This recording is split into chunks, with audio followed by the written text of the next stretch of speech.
We are both very like subdued people. Oh yeah, we don't talk very loud, but We're just chilling. for the most part, yes. What's the most hyped you've ever gotten with regards to Smash? When I popped out versus MKLeo, Zero Saga? Zero Saga, yes. Okay. Yeah, you played really well at tournament. Well, besides that, I went flying, dude. You went what? I went flying.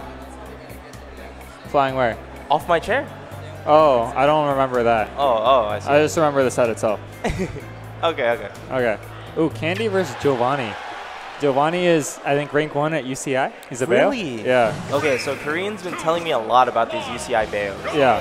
Apparently there's 3 Bayos in top 3 of UCI, and Jovanni's one of them? Yeah, he's number 1. Dang.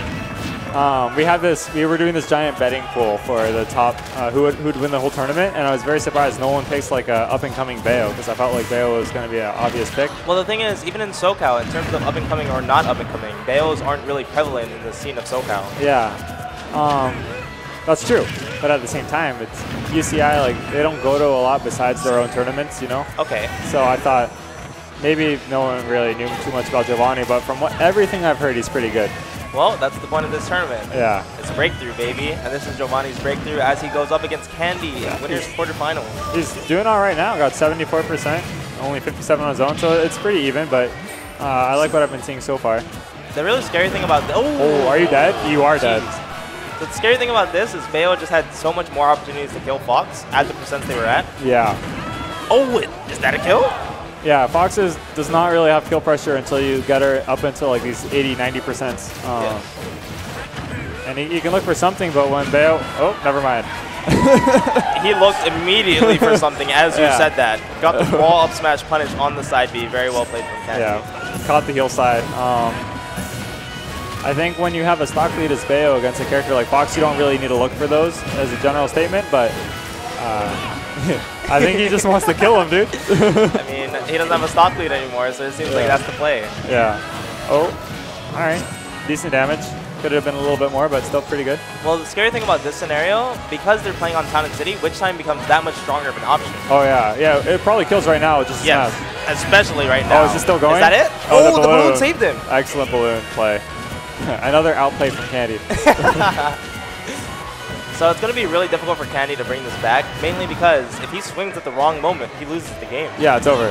He needs to do a lot of damage, too. He can get some up airs now. Oh, ooh. Exactly what he needed. If he gets an up smash follow-up, that's going to be the game. Yeah, Candy City, he got this. But even then, he has to watch out for bats, has to watch out for tilt in the up air, has to watch out for that. Yo, Candy went for the trump very early in the set. Wait, is this semis, quarters? This is, if I'm not mistaken, this is a quarters match before top 8. Okay, so it's still 2 out of 3 then. This is 2 out of 3. Okay. All right, I thought if it was 3 out of 5, I would feel like it's a little early to show off a trump, but I guess that's also a personal thing.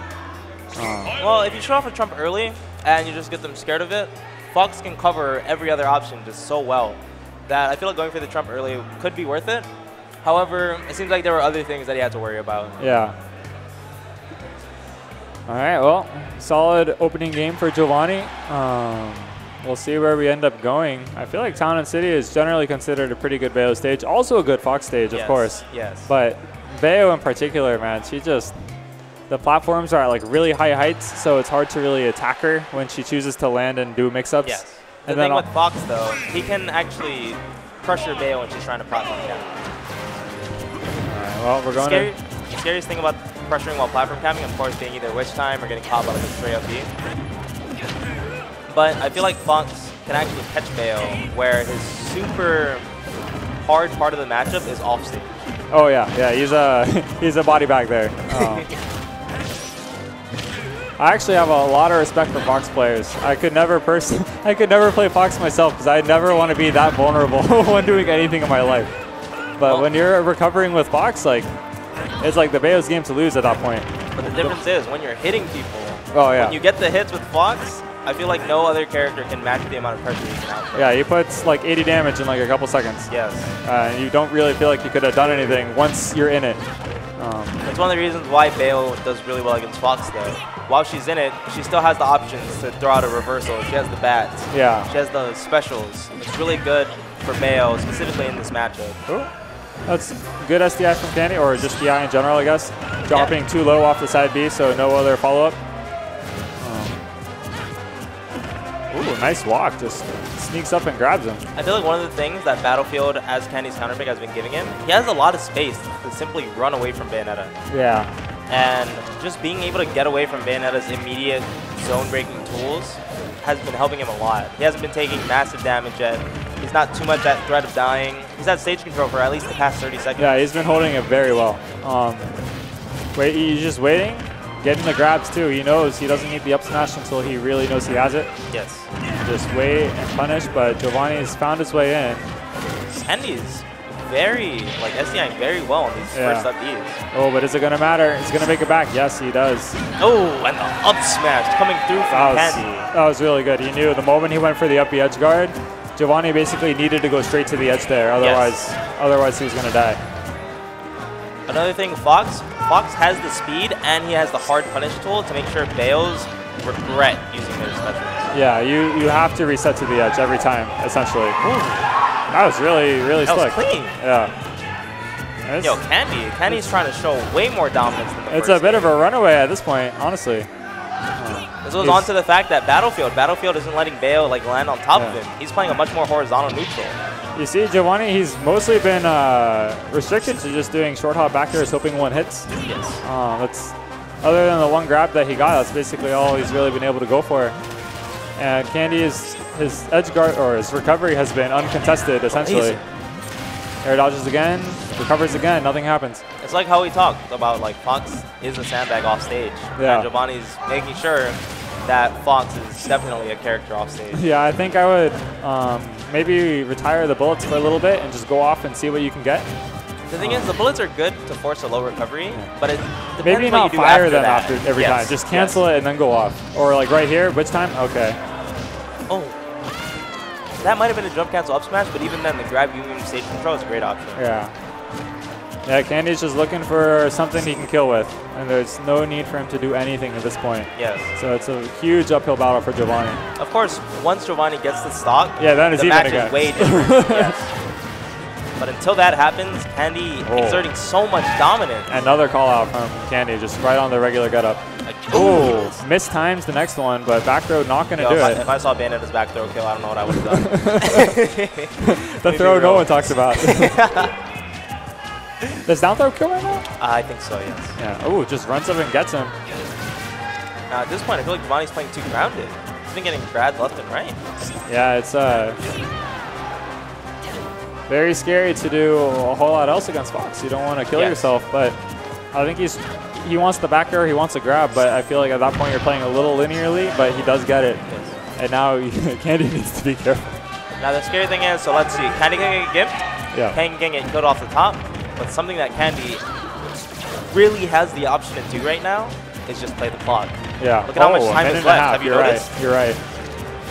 I feel like Candy's just played so expertly when it comes to just taking his time that time is on his side. Oh, that was an up smash, but Candy can choose to keep doing this. The longer you let Bayo live, though, with raids, you are asking for trouble. You don't want to give Bayo too many opportunities. Yeah. Oh, and I'm sure Candy knows that. Yeah, that'll do it. That was pretty good shield pressure. Full hop down air into up tilt on the platform. Yes. And behind, too, so. Bayo doesn't really have the strongest backwards out of shield options. Yeah. Especially from that distance, I'm sure reverse up B probably wouldn't have hit or it would have traded. Yeah. So that was not only good shield pressure, but good spacing from Candy. Yeah, that was. Oh man. Just the general gameplay, Candy really figured out a lot of things between games 1 and 2. So be really interested to see if Jovanni can counter adapt. Well, the one thing that we get to see in this match is what Jovanni gets to bring out of his counter pick. Yeah, he gets Lilat and he gets guns, but already taken 8 to the face. And that's it's not a big deal on its own, but just mentally when someone's like, I'm going to go to this stage on Lilat and I'm going to camp him with guns, when you get shot in the face, all of a sudden you're like, wait a second. Yeah, like maybe my guns I might aren't not winning? Yeah. And you can see Jovanni already started running in the moment he got shot. Yes. So mentally it was very useful. It's the idea of wow, my strat has a counter to it that I wasn't necessarily expecting. Yeah. So here's going to be my new plan. Yeah. And Jovanni's really starting to get anything started. And Candy is just keeping up the aggression here. Oh! That's it. Oh, that was convincing. So one of the pros of counterpicking Lilat versus Fox is making sure his recoveries are just completely gimped. Yeah. Like, he can't side B onto the stage. Lala could tilt and force him into a low recovery. But Candy hasn't seen any of this yet. Yeah, I mean, he had barely even gotten hit until right then. Oh, that's it. No! That was the DI, suspect DI, I think. But wow. Yo, if I did a normal getup, I wouldn't be DIing either. you got against Bayonetta, you have to if you value your life. So now we're on the final stock of this set. Yes. The Crazy. one thing Jovanni definitely could do to improve here is the edge guards. The edge guards on Candy can pull it out, but Candy's dominance has been showing for the past 3 stocks. Yo, I think that was the first switch time I can recall seeing, like, in the last game and a half at least. He went for a few, but Candy's waiting them out. He's been waiting them out? Yes. Okay. What's the grab? Anything off of it? No. Nice. Oh, he does actually. Covers the landing there. Double up air, catching his landing. So I'm not too sure what Jovanni could do. Candy had no double jump there, but he still has stage control. Except Candy got on. You know, I feel like Jovanni is playing in like 2 different modes. There's like combo starting mode where he's just like looking for it, and then there's like the neutral Jovanni mode. But those are just grabs and back airs, which don't lead to anything. Ooh, Miami Heat! Found him. Living like Larry at breakthrough. This is a tradition at this point. That's pretty good. Good job, Candy. Seriously. I think Larry even told me once that he like retired the up B because I think he died too many times going for it. But Candy's like, wait a second, this is still pretty good. Dude, Larry has to understand, like, for the meta of Fox, he shaped it so well that so many other Foxes will definitely copy him. And it's to the point where Foxes have began developing such a unique playstyle that I think Larry has something to learn from them. And Candy just showed that. Yeah, I'm really impressed, especially because Candy got pretty worked game 1. Yes, like, yes. And then game 2 was a body bag. And then game 3, he did die like fairly quickly to the down air after he got the lead. But everything else just seems so strong for Candy. You know, it's a really interesting point.